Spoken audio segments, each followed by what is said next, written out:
হাসপাতাল সুপারের কাছে ডেপুটেশন চলছে। বিলম্বে রোগীদের জন্য সমস্ত রকম পরীক্ষা নিরীক্ষার ব্যবস্থা হাসপাতালকেই করতে হবে। জঙ্গিপুর মহকুমা হাসপাতালে এসইউসিআই এর ডেপুটেশন পেশ, জনস্বাস্থ্য পরিষেবায় রদবদলের দাবি। আজ জঙ্গিপুর মহকুমা হাসপাতালে এক গুরুত্বপূর্ণ ডেপুটেশন জমা দিল এসইউসিআই পার্টির নেতৃত্ব। দলীয় প্রতিনিধি দল একাধিক জনমুখী দাবি তুলে ধরে হাসপাতালের সুস্থ ও স্বচ্ছ পরিবেশ ফিরিয়ে আনার আহ্বান জানান। ডেপুটেশনে মূলত কয়েকটি গুরুত্বপূর্ণ দাবি তুলে ধরা হয়।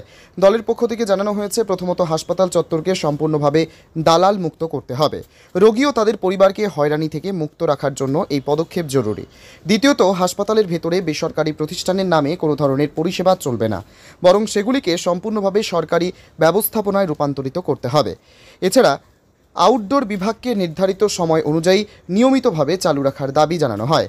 স্থানীয় মানুষদের জন্য চিকিৎসা সেবা আরও সহজলভ্য ও সময় মতো পাওয়ার বিষয়টি তুলে ধরা হয় প্রতিনিধি দলের পক্ষ থেকে। প্রসূতি মায়েদের জন্য থাকা পরিবারগুলোকে আরও উন্নত ও আধুনিক করার প্রয়োজনীয়তাও ডেপুটেশনের মাধ্যমে জানানো হয়। তারা দাবি করেন, মা ও শিশু সুরক্ষার বিষয়টি কোনোভাবেই অবহেলা করা যায় না। দলের আরেকটি গুরুত্বপূর্ণ দাবি ছিল হাসপাতাল চত্বরকে দূষণমুক্ত ও পরিচ্ছন্ন রাখা। রোগীদের সুস্থ হয়ে ওঠার জন্য পরিবেশগত দিকটি যথেষ্ট গুরুত্বপূর্ণ বলে মনে করেন তারা। সবশেষে জন্ম ও মৃত্যু নিবন্ধন সংক্রান্ত প্রক্রিয়ায় গড়িমসি বন্ধ করে সময়ের মধ্যে জন্ম মৃত্যু সার্টিফিকেট প্রদান নিশ্চিত করার দাবি তোলেন প্রতিনিধিরা। এসইউসিআই এর দাবি, এই দাবিগুলি বাস্তবায়িত হলে সাধারণ মানুষের চিকিৎসা সংক্রান্ত দুর্ভোগ অনেকাংশে কমবে। হাসপাতাল প্রশাসনের পক্ষ থেকে ডেপুটেশন গ্রহণ করা হয়েছে বলে জানা গেছে। সোহেল রানার সঙ্গে রনি শেখের report, news first Bangla, Raghunathganj. আমরা সরকারি বেসরকারি মালিকানায় না, সরকারি মালিকানায় সরকারিভাবে এই মেশিন বসাতে হবে, এই দাবি আমরা রাখছি। ঠিক তেমনি ওখানে মেডিসিনের দোকান বেসরকারি মালিকানায় বসেছে, ঠিক এখানেও জঙ্গিপুর যে সুপার স্পেশালিটি হসপিটাল, এখানেও মেডিসিন বেসরকারি কোম্পানির দ্বারা এখানে বসানো আছে।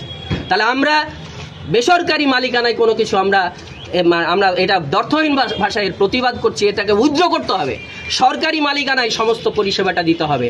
আর তার পাশাপাশি হচ্ছে এই যে হাসপাতালকে কেন্দ্র করে, যে মানুষের জীবনকে কেন্দ্র করে, যেমনভাবে ডাক্তার, নার্স, প্যারামেডিক্যাল স্টাফ বা চতুর্থ শ্রেণীর স্টাফদের ক্ষেত্রে যে দৃষ্টিভঙ্গি নিয়ে সরকার চালাচ্ছে, ঠিক সেই দৃষ্টিভঙ্গি নিয়েই এখানে সাধারণ মানুষ যাদেরকে সামান্য সুযোগ দিয়ে দালাল চক্র একটা তৈরি করে দিয়েছে। এখানে ব্লাড নিয়ে হচ্ছে দালাল চক্র, এখানে ওষুধ নিয়ে দালাল চক্র, এখানে বেড পাবে সেটা নিয়ে হচ্ছে দালাল চক্র।